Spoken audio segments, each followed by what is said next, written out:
Ei, acorda, Brumadinho, acorda. Acorda, Brumadinho, Ibirité, Betim, Nova Lima, Sabará, Vespasiano, Contagem, Belo Horizonte. Acorda, região metropolitana. Acorda, Brasil. Bom dia. Bem-vindos, bem-vindas, bem-vindes, todos, todas e todes, a mais um Acorda, Brumadinho. Acorda Brumadinho de outono, que é quando começa o recolhimento de toda a natureza, preparando a gestação do inverno para depois renascer na primavera.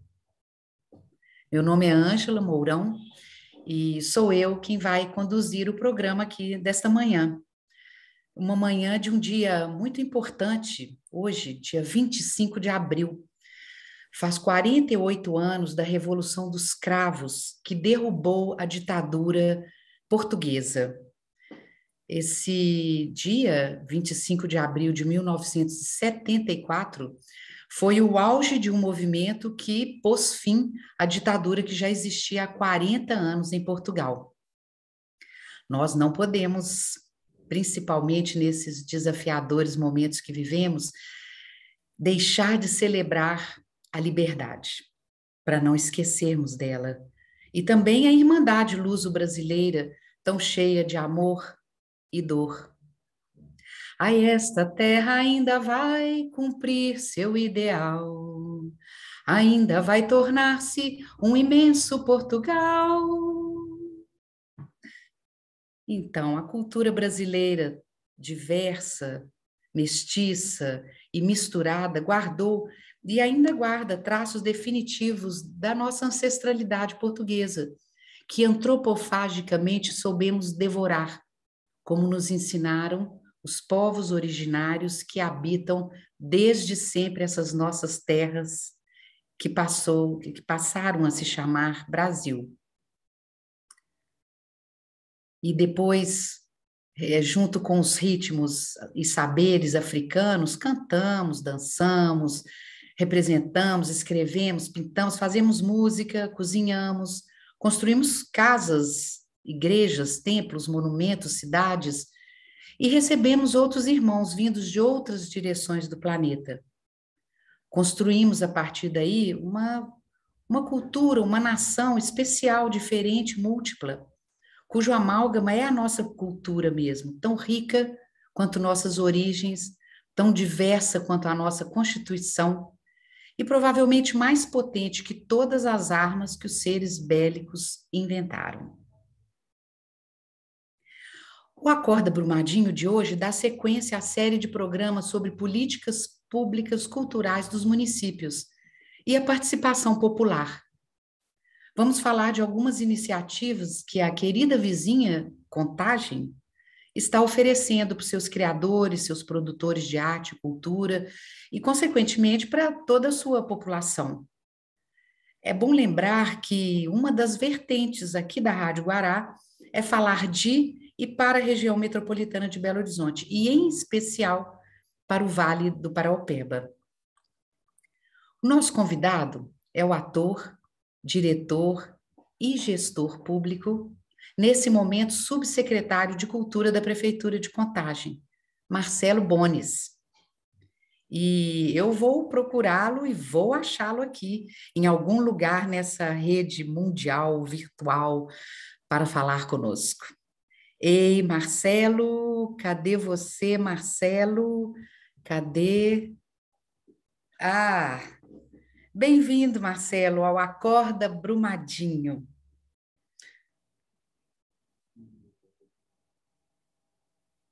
Você está mutado. Claro, Isso. essa é a frase dos 2 anos, quase meio, né? Seu som não saiu. Estou muito feliz de estar aqui, Ângela, muito feliz. É muito bacana.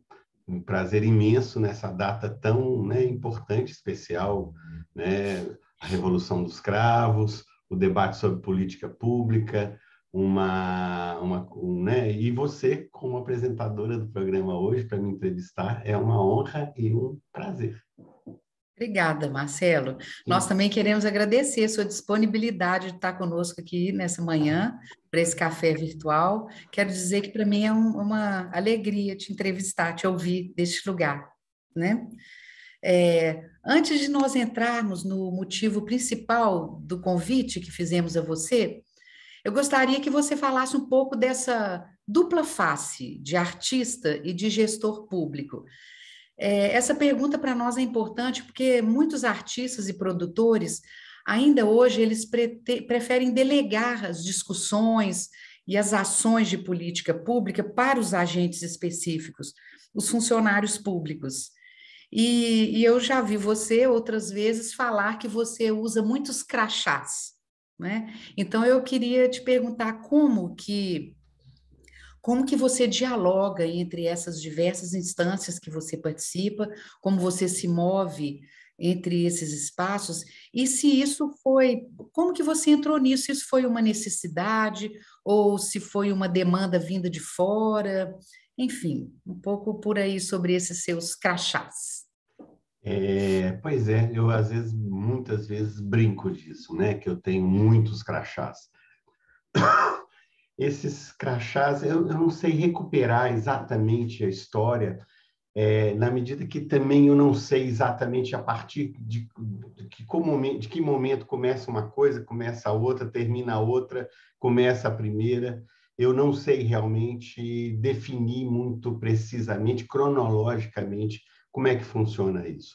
Mas eu sei que eu faço arte, né? Eu trabalho com teatro por uma necessidade, não é uma vontade, eu tenho necessidade de fazer teatro, de me expressar através do teatro e da arte. E a partir daí eu tenho também uma inquietude muito grande, eu sou muito inquieto e eu gosto de me posicionar. E ao me posicionar, isso me leva a fazer política. Então, eu acho que eu consigo fazer política, fazer arte, porque minha arte também ela é engajada, ela também é contextualizada politicamente. Ao mesmo tempo, eu consigo também fazer, desejar articular e buscar as pessoas, né, para coletivamente a gente construir coisas, seja na arte ou seja na gestão pública. E a partir daí eu começo também a militar, a ser um militante de políticas públicas pela cultura. Então, né, eu participei de muitos movimentos, muitos mesmo, que formulavam propostas e debates sobre políticas públicas para a cultura. Ao mesmo tempo, também eu comecei a ser chamado para ocupar esse lugar também de gestor público. E é orgânico, né? É natural, porque na medida que você debate, na medida que você ocupa esses espaços, você consegue ir avançando nisso que eu chamo, no geral, que são as políticas públicas de cultura. Então, para mim é orgânico, para mim é natural participar desses espaços, né? Eu não tiro um crachá para colocar outro, eu acho que eu vou só sobrepondo crachás e vou colocando, né, dependendo daquele momento, um crachá na frente do outro, mas por trás de todos os crachás tem outros, né, de articulador, de chamador né, de movimentos, de militante, de artista e de gestor público. Então, isso para mim é natural, eu não sei, acho que isso é importante, eu acho que os artistas têm que ter uma participação que vá além, né, do simplesmente a produção da sua arte. Mas isso aí é muito individual e eu acho que na medida em que a gente vai conquistando coisas, debatendo coisas e consolidando ideias, é que eu acho que também os artistas vão se aproximando e participando de várias possibilidades, né, que esse debate sobre políticas públicas nos proporciona. Que interessante, né? Porque muitas pessoas acham que às vezes é impossível, né? Que artista não sabe fazer política pública, né? Não sabe fazer gestão. E é interessante você nos trazer essa posição, né? De que isso é possível e que isso pode somar, né? Uma coisa à outra. Pois E é, assim, mas antes de nós entrarmos no caso de Contagem, eu queria pedir que você fizesse uma avaliação da sua passagem recente pela Secretaria de Cultura de Belo Horizonte, né? Que no governo do Calil você esteve ali na gestão e até com outros artistas também, né? Que fizeram Exato. parte Uhum. do governo. E queria ver se você nos diz se você acha que o Calil deixou alguma marca positiva, se houve alguma sinalização, algum olhar no sentido de uma percepção de uma possibilidade de uma política metropolitana para a cultura e para as artes. Uhum. Que legado que você traz, assim, É. da gestão do Calil, que avaliação que você faz para depois estar hoje em Contagem? Pois é. Eu fui convidado, né? O Calil fez um movimento muito interessante. Ele recriou a Secretaria de Cultura, né, do município de Belo Horizonte e convidou, né, nessa recriação, uma pessoa que eu acho que é uma das pessoas mais importantes no debate da política pública do nosso país, que é o Juca Ferreira, ministro da Cultura por 2 vezes, foi secretário de Cultura de São Paulo e atendeu a esse pedido, esse convite do Calil para estar aqui em Belo Horizonte, nos ajudando a construir essa política pública para a cidade de Belo Horizonte. E como eu tenho uma relação muito pessoal também com o Juca, e trabalhei com ele no Ministério, eu fui diretor de artes cênicas da Funarte durante um período que o Juca era ministro, depois eu fui convidado por ele para trabalhar na política, para a construção, né, da política para as artes do Brasil, uma consultoria no Ministério. Eu ele vindo para cá foi muito natural a gente trabalhar junto. Ele me convidou para compor, né, essa equipe da secretaria. E aí a gente fez, eu ajudei um pouco a montar esse mapa da cidade e, como sempre o Juca faz, ele apostou muito nos artistas e na juventude, gente jovem, muitas pessoas que não tinham experiência no poder público, e essa foi a equipe que Juca montou aqui em Belo Horizonte, e que foi uma equipe que trabalhou muito a partir desta ideia da recriação da Secretaria de Cultura. A Fundação Municipal de Cultura foi mantida, mas se criou uma outra instância política, que é a Secretaria de Cultura, isso exatamente no momento em que todas as outras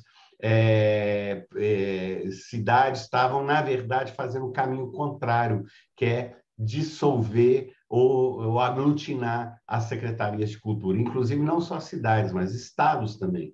Foi o que a gente passou aqui em Minas Gerais, né? A gente tinha uma secretaria de cultura, ela foi fundida a uma secretaria de turismo e até hoje, na minha opinião, a gente não sabe exatamente qual que é o pedaço da cultura, o pedaço do turismo, num discurso que tentam fazer uma fusão que essa não é natural, esta não é orgânica. Claro, a cultura e o turismo têm interfaces com muitos outros setores, mas cada uma tem o seu caminho, a sua trajetória e o seu contexto. E eu acho que é importante existirem secretarias de cultura, seja no Estado, sejam nos municípios. Bom, dei uma desviada aí, né? A sua Interessante, não, pergunta. mas é muito interessante, porque agora a gente pode, como você falou um pouco de Belo Horizonte, depois já abriu para o estado e para outros municípios, a gente pode se aproximar agora de Contagem, né? E Contagem, queria te perguntar então isso, se foi esse processo também em Contagem, ou se lá já existia a Secretaria de Cultura, se ela não chegou a ser extinta. E qual é a proposta hoje da administração municipal em Contagem para a cultura? Se existe um diagnóstico, como é a questão do orçamento destinado à cultura, enfim, um pouquinho sobre isso que você podia nos falar, uma geral, assim, como andam as coisas em Tá. Contagem com essa administração atual. É legal, né? Porque eu fiquei muito feliz quando a prefeita Marília Campos me convidou para compor essa equipe, né? E quando a gente chegou lá, né, a gente tinha uma Secretaria de Cultura, Esporte e Juventude. E durante os primeiros meses a gente trabalhou nessa estruturação e desde o ano passado, a gente já tem uma Secretaria de Cultura autônoma, ou seja, independente das outras secretarias. Existe uma Secretaria de Esporte, existe uma diretoria nos direitos humanos da juventude e existe a Secretaria de Cultura. Quando a gente chegou lá, e eu falo a gente porque os dois primeiros que chegaram fui eu e Monique. Monique é uma jovem contagense, escritora e que tem uma trajetória, né, na política da cidade. Marília a convidou para ser a secretária de Cultura e me convidou para ser o subsecretário. E quando a gente chegou lá, a gente viu que durante 8 anos se avançou muito pouco nas políticas públicas para a cultura. E essa definição, né, da prefeita de ter uma secretaria autônoma própria da cultura, independente, é uma sinalização, como várias outras, da importância que a cultura tem na política geral da prefeitura atualmente de Contagem. Marília é uma pessoa muito sensível, né, que entende essa centralidade da cultura, inclusive a relação que ela tem com os outros setores, seja o próprio esporte, juventude, mas até a saúde, até o bem-estar, né, do cidadão. Então, a cultura tem tido um papel muito importante no desenvolvimento de uma nova administração em Contagem. E isso para mim, né, que tem um passado aí de passar em alguns momentos pela gestão pública, isso é de uma felicidade imensa, porque a gente tem o maior dirigente, né, o dirigente eleito, né, que foi eleito, inclusive, com uma plataforma dessa centralidade da cultura, colocando, né, dando as condições para que isso aconteça. E aí, se eu começar a falar aqui dos grandes avanços que a gente tem hoje da cultura em Contagem, eu vou ficar um tempão. Então, eu vou tentar fazer um resumozinho, porque eu vou fazer um resumozinho porque eu estou muito animado e sou muito entusiasmado com isso, né? A gente chegou lá, Ângela, a gente chegou num momento que estava tudo no meio da pandemia, não sabíamos para onde que ia a pandemia. Isso foi no início do ano passado. E aí a gente começou a fazer a estruturação da política pública. Então, construir as políticas estruturantes da cultura.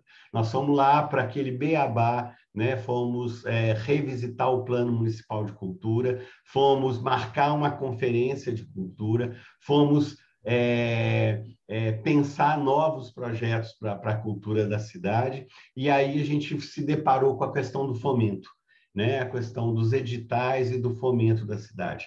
Tinha uma série histórica, né, que o Contagem lançava editais de 700, mais ou menos de 700 e poucos mil reais, durante 5 anos, foi esse valor aproximado. No ano de 2020 não teve edital, e no ano de 2021, quando a gente chegou, a gente se debruçou a lançar novos editais, e aí é muito bacana isso, porque a gente reformulou todos os editais, a gente colocou uma nova linguagem e tentando simplificar ao máximo, né, tanto a linguagem como a necessidade também para se fazer inscrições, né? Marcelo, então quer dizer, pelo que você está dizendo, parece que novos editais foram lançados, então o orçamento, né, foi aumentado, né? Então, assim, parece que tem dinheiro para a cultura hoje em Contagem, né? E além disso, eu queria te perguntar se houve alguma participação dos artistas, dos produtores de arte e de cultura no pensamento, na elaboração desses novos editais que vocês estão lançando. Tá. Com relação ao orçamento, a gente então tinha 700 mil, o ano passado a gente lançou 1.850.000, né? Quer dizer, a gente subiu bastante, e esse ano a gente está lançando em editais, em vários editais, 2.400.000. Ou seja, a gente fez uma curva ascendente do fomento da cidade muito grande. Todos os processos, né, que a gente desenvolveu de reformulação dos editais, eles passaram pela sociedade civil. A gente reconstruiu os dois conselhos, né, o Conselho de Patrimônio, mas os Conselhos de Políticas Públicas, né, as políticas culturais. A gente refez esses conselhos que estavam mortos, né, estavam dormindo, vamos chamar assim. Fizemos novas eleições, recomposição, os editais e todo o pensamento sobre esse fomento passou por aí. A gente fez consulta pública, olha que bacana. A gente deixou durante um tempo os editais abertos para as pessoas opinarem, proporem outras coisas, criticarem, e muitas das propostas que chegaram para a gente, foram mais de 100 propostas que nos chegaram nessas consultas públicas, muitas dessas foram acatadas, algumas não, porque é uma questão de legislação, né? As pessoas existe uma limitação do que a gente pode fazer ou não, mas isso é para a gente fundamental. E aí, esse ano também, nós colocamos de novo nos editais, agora a gente já lançou dois, o edital central, né, de multilinguagens do fundo, e um edital específico de audiovisual. Olha que legal.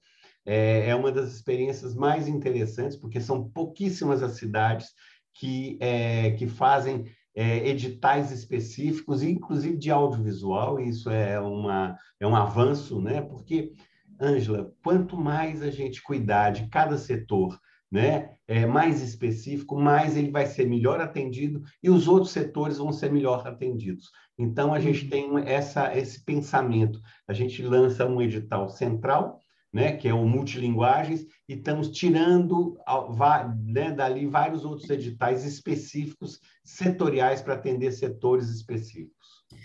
Mesmo porque Contagem é interessante, porque Contagem tem um polo já audiovisual, né?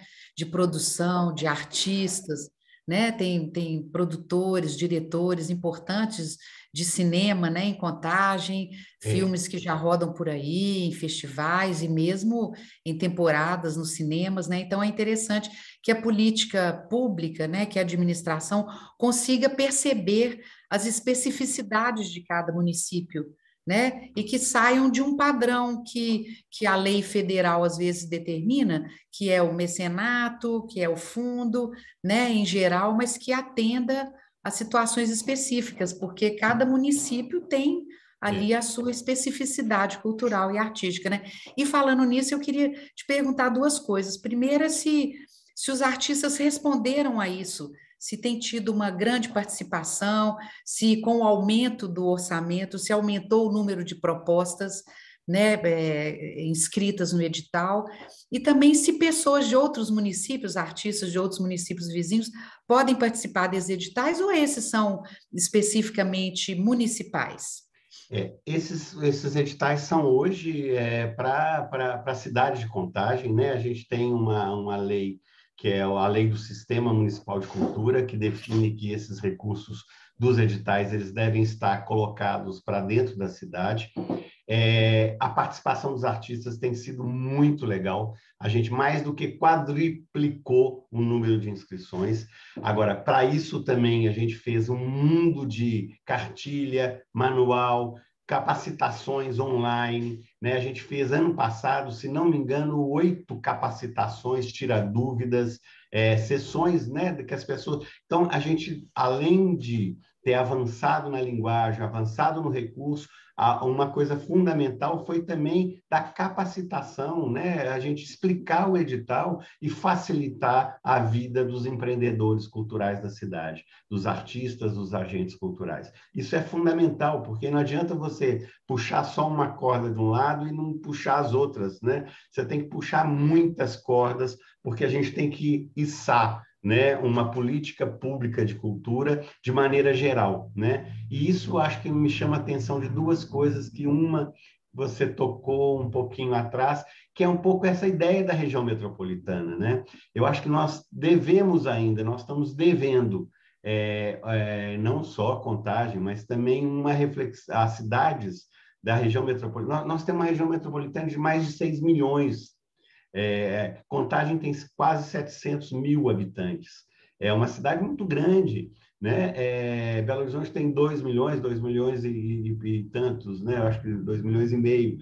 Quer dizer, nós temos que dá resposta também para esse lugar desse conurbado que é a região metropolitana. Eu acho que a gente estuda muito pouco, trabalha muito pouco agindo, né, coletivamente, institucionalmente, com a região metropolitana, e eu não tenho dúvida, né, que as respostas, né, para as políticas públicas, não é de cultura só não, de segurança, de educação, de saúde, ela está conectada com a região metropolitana, porque as pessoas estão ali. Tem cidadão que mora em Contagem que não sabe que mora em Contagem, porque ele está naquela fronteira com outros municípios, né? Então, a solução, né, de política pública tem que ser pensada também nessa referência metropolitana. E aí eu acho que a gente ainda está avançando pouco nessa reflexão, sabe? Pois é, a região metropolitana nos coloca muitos problemas, né? Mas também soluções fantásticas que eu acho que nós precisamos perseguir, né? Uma delas, eu acho que é isso um pouco que você fala, né?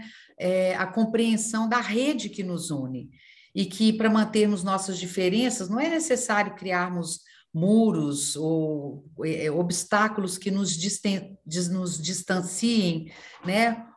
Mas ao contrário, né? Em vez de ficar delimitando o que é meu e o que é seu, a gente pensar no que é nosso, né? E o que é de cada um de nós, mas que a gente pode pôr nessa rede metropolitana. Eu acho que nós precisamos sim criar pontes, na verdade, que nos unam, né? Caminhos que nos permitam circular por todos os territórios, mostrando o nosso e conhecendo o território do outro, não é? É uma palavra que me chegou nos últimos tempos, né? Já há algum tempo, mas ela eu acho que é nova nessa ideia, que é a ideia do comum, né? Eu acho que essa ideia para a gente, ainda mais nesse momento tão tensionado que a gente está vivendo, e a cultura mais ainda, né? Porque a cultura não está sendo discriminada, ela está sendo criminalizada. Isso a gente está sofrendo ataques muito fortes, né? Pelas ações e pelas falas. São dois ataques muito potentes, né, para nós da cultura. Esse ataque da fala e das ações, né? Porque uma coisa é a caneta, outra coisa eu estava lendo agora, né, de manhã, acho que uma fala de um. Eu não vou nem ficar citando o nome dessas pessoas, porque eu acho que não vale a pena, falando que vai usar a Lei Rouanet para fazer eventos de armas, né, para eventos de propaganda de armas. Quer dizer, isso é um ataque, né? Ele não vai fazer, a gente sabe que não vai, a gente está torcendo e trabalhando para que ele não continue lá, podendo falar essas coisas e que seja depois responsabilizado por isso, mas esses ataques são muito violentos para a gente, né? A palavra violência é muito grande. E aí eu acho que a palavra comum é uma palavra muito interessante para a gente pensar essa coletividade, o que é que a gente tem, né, de comum nesse âmbito da cultura, né? Eu acho que a região metropolitana é um locus muito importante para esse debate e para essa discussão. A gente tem que fazê-la. Uhum. E criar, na verdade, em vez de criar uma separação de cada município, criar talvez circuitos, né? Circuitos culturais, circuitos artísticos, né? Eu penso que, por exemplo, Brumadinho já tem, né, a presença ali do Inhotim, que é um locus, né, assim, de um polo que faz com que muitas pessoas de toda a região metropolitana, na verdade, Minas, do Brasil, do mundo, né, circulem e cheguem ali em Brumadinho. E eu É, acho que também os outros municípios, né, pode ter alguma visão desses circuitos que faça com que cada município colabore com o que tem, com o que pode ter, o que pode oferecer, né? Com a base nisso, gente eu queria te pode perguntar, criar. Contagem tem outros programas além desses editais, Marcelo, que têm essa característica bem municipal, como você falou? Ângela, só para arrematar aqui, quando você fala desses circuitos culturais, eu acho que os municípios da região metropolitana poderiam construir consórcios, né? Assim como você tem algumas experiências de consórcio da saúde, na educação, criar consórcios culturais, ou seja, se juntar, né? Criar uma potência, né? Para poder fazer coisas e fazer coisas a partir dessa ideia desses consórcios culturais. Quando eu trabalhei no Ministério, eu acompanhei o Juca em vários municípios, a gente ia em caravanas exatamente para criar consórcios municipais e esses consórcios, ao se fortalecerem, eles poderem criar circuitos, fomentos coletivos, né, fazer uma produção cultural a partir desse coletivo, né? Contagem, sim, né? Tem assim, nós estamos na boquinha de aprovar na Câmara uma lei de cultura viva. Esse foi uma obsessão minha ano passado, a construção da lei de cultura viva da cidade de Contagem. É um diferencial muito grande, né? Não são todos os municípios que conseguem ter uma lei de cultura viva, porque Contagem tem uma tradição muito importante na cultura popular, na cultura tradicional, na cultura realizada no território. Então, a gente fez também com consulta pública, audiência pública, né, junto com a vereadora Moara, que é a vereadora que hoje é a líder de governo na Câmara Municipal de Contagem. A gente construiu esse projeto, colocamos ele em debate público e apresentamos, né, a prefeitura apresentou na Câmara, e ele está, assim, eu acho que rapidamente vai ser aprovado. Além disso, a gente tem uma série de outros projetos que a gente está desenvolvendo, né? Tem os equipamentos que estão sendo recuperados agora, a Casa de Cacos, o Museu Nair Mendes foi recuperado e entregue à cidade agora. Tem uma programação de exposições nesses espaços culturais. A gente, nos próximos dias, vamos lançar um grande edital, né, de cogestão, de gestão compartilhada de um espaço que é o Museu do Trabalhador, né, o Centro de Memória do Trabalhador, que é para transformar aquele espaço que é gigantesco, lindo, em um dos mais importantes centros culturais da região metropolitana de Belo Horizonte. Esse é o nosso objetivo, nossa ambição, e a gente já tem, né, estruturado um edital que vamos lançar agora muito brevemente. Além disso, estamos construindo um projeto lindo, que é um xodó, que a gente chama Roda Viva, junto com a educação, porque a cultura tem que entrar lá na educação e fazer parte do dia a dia, da vivência escolar, da vivência pedagógica. Então, a gente está construindo um projeto lindo, junto com o FMG, de capacitação, né? Na verdade, nem a capacitação, é de experiências artísticas e culturais, começando pelos professores, depois os alunos, né? É um projeto que eu acho que vai ser um diferencial muito grande nessa dissociação que aconteceu da arte, da cultura com a educação. A gente está tentando juntar isso de novo de forma muito intensa, e é um projeto que eu acho que vai ser uma referência nesse debate da educação, da cultura e da arte. Aí tem outras coisas também, mas né,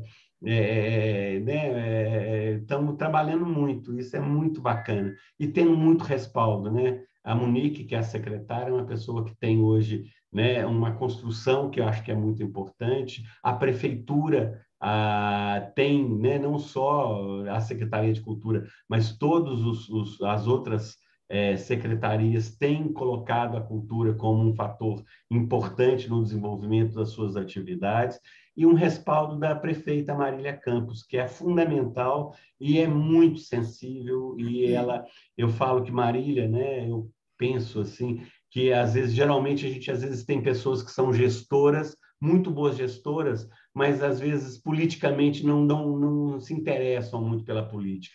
Tem pessoas que têm uma veia muito política, mas também na gestão deixa um pouco de lado. Marília é um casamento muito feliz dessas duas coisas. Uma pessoa que gosta da política, que faz política, mas também tem uma preocupação, uma competência grande na gestão. E eu acho que isso tem sido a nossa marca. Pelo menos lá na cultura a gente tem se dedicado a isso, a fazer política, a boa política, a política de participação, de debate, de diálogo com a cidade, mas também fazer a boa gestão, né?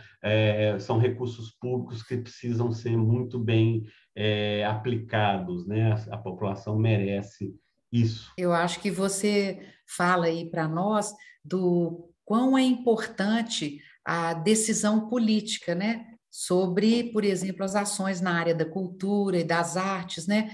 Acho que você está dizendo isso, assim, que que programas que possam impulsionar, né, que o Estado possa contribuir para impulsionar as ações culturais e artísticas já existentes nos municípios, dependem muitas vezes dessa proposição política, né?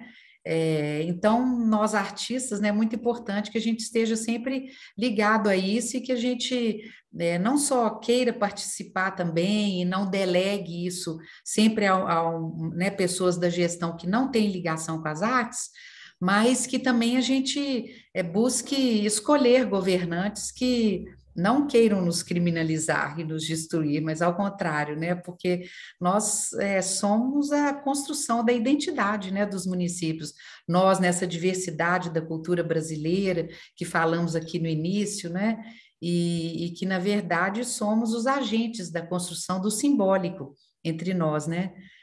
Isso Marcelo, é. eu queria. Pois não, Não, pode acho que falar. isso é legal, né? E quando isso não acontece, né? Aí fica essa pergunta. E quando a gente está numa prefeitura ou num estado, como eu acho que a gente está nesse momento agora em relação ao governo do estado, né?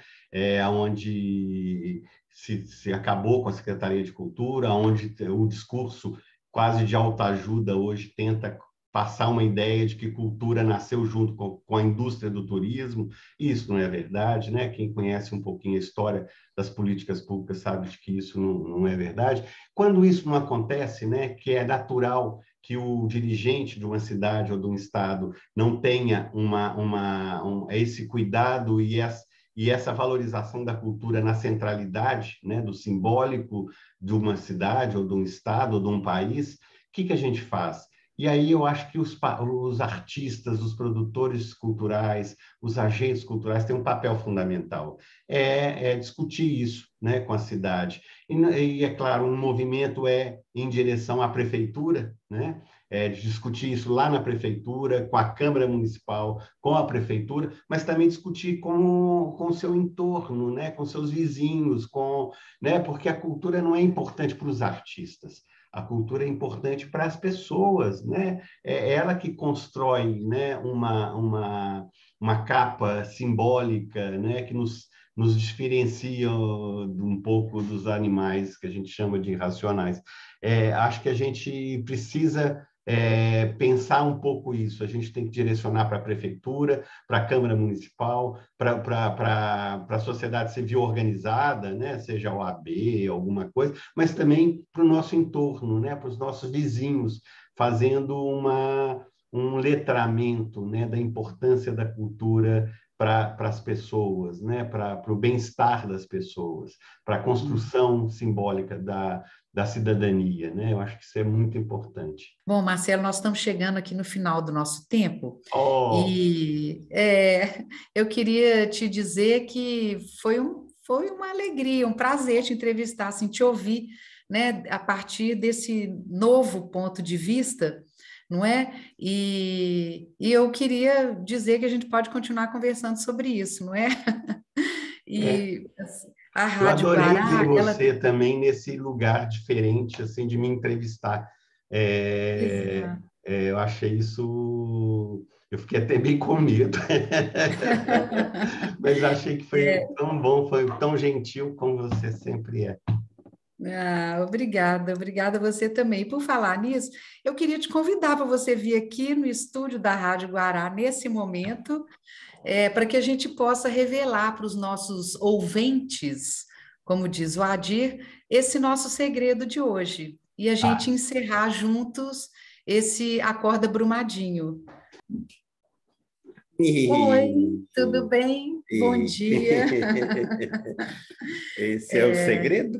Isso, Marcelo e eu somos parceiros artístico-afetivos de muitas aventuras no teatro, no circo, com as nossas filhas e agora até com uma nova netinha, na militância política, enfim, somos um casal, né, já de muito tempo e queríamos muito agradecer ao Adir, né, por esse convite para fazer essa entrevista hoje diferente. Isso, e hoje é um dia muito importante, né? É um dia de celebrar, comemorar e se espelhar nos cravos, né? Na Revolução dos Cravos em Portugal, porque nós precisamos muito né, mirar as nossas baterias para a liberdade, para a democracia, né? Nós estamos lutando hoje para se manter, para a gente manter a democracia, e eu acho que é um momento muito importante. Hoje é um dia muito especial, né, nessa luta pela liberdade no mundo. Uhum. E a partir daí, Marcelo, nós temos aqui a função de juntos convidar a quem chegou agora se inscrever na Rádio Guará, a voz de Brumadinho, a voz metropolitana, dar lá um like, né, e ativar o sininho para receber as notificações sempre que nós colocarmos um vídeo novo. E isso é o que nós chamamos de pedagogia dos algoritmos, porque é preciso educar esse mundo dos números, desses numerozinhos que a gente nem sabe bem onde estão, mas que quando eles estão ativados, quando alguém entra e quer saber notícias de Brumadinho, da região metropolitana, ou também sobre cultura, meio ambiente, vida sustentável, essa pessoa possa ser direcionada para a Rádio Guará. Então, por isso que é muito importante a sua inscrição, a sua ativação do sininho, pelo que nós agradecemos muito. Que ótimo. Eu acho que né, parabéns a vocês da Rádio Guará. Você como uma neófita chegando agora, uma convidada. Uma convidada. Parabéns para vocês, é um papel muito importante, né, de comunicação.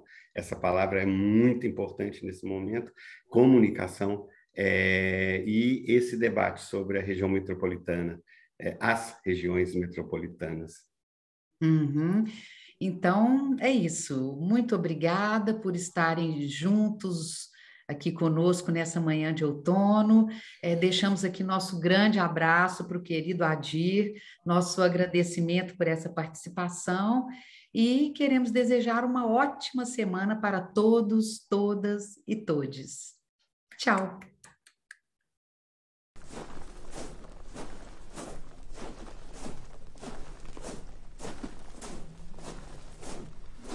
Grândola Vila Morena, terra da fraternidade, o povo é quem mais ordena, dentro de ti a cidade, dentro de ti a cidade, o povo é quem mais ordena, terra da fraternidade, Grândola Vila Morena.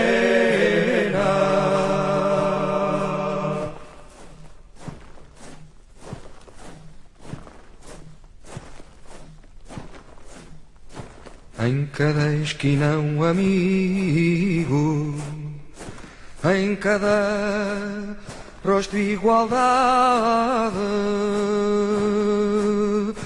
Grândola Vila Morena, terra da fraternidade, terra da fraternidade, Grândola Vila Morena.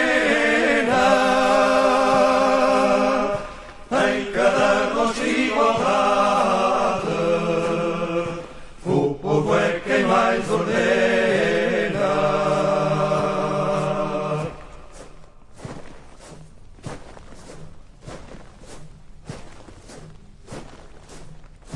À sombra de uma azinheira que já não sabia a idade, jurei ter por companheira Grândola a tua vontade, Grândola a tua vontade, jurei ter por companheira